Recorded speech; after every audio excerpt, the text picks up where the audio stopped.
Ant McPartlin was so elated after a couple scooped the highest win in the history of ITV game show Limitless that his reaction landed him in hot water with bosses. Ant McPartlin of the duo Ant and Dec jumped onto a table after it was announced that a couple on Limitless would be taking home a massive £1 million.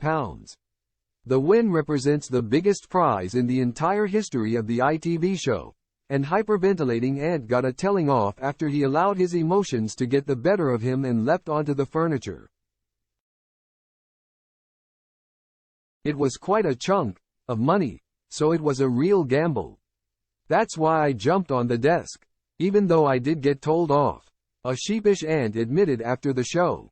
Declan Donnelly, who co-hosts the show with Ant, joked that they'd have to shave the cost of repairing the furniture off the epic win. Ant nearly broke the desk. "We're gonna have to take that off their winnings," he chuckled, as reported by the Liverpool Echo. Meanwhile, Ant compared the moment, which saw a pair of NHS workers hit the jackpot, to some of the biggest moments in the history of his TV career.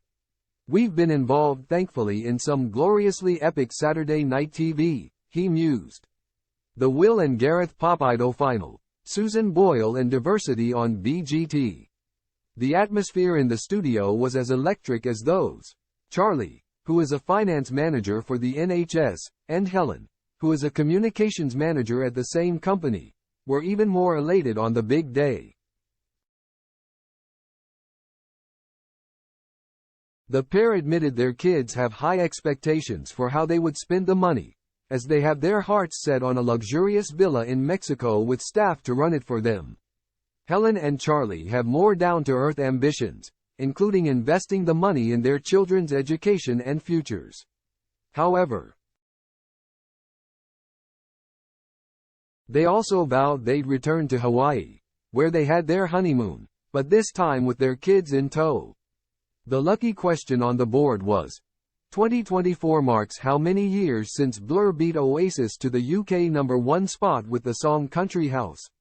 After correctly answering 29, a number which Charlie remembers from his uni days, it was announced that he and Helen had made it all the way to the jackpot.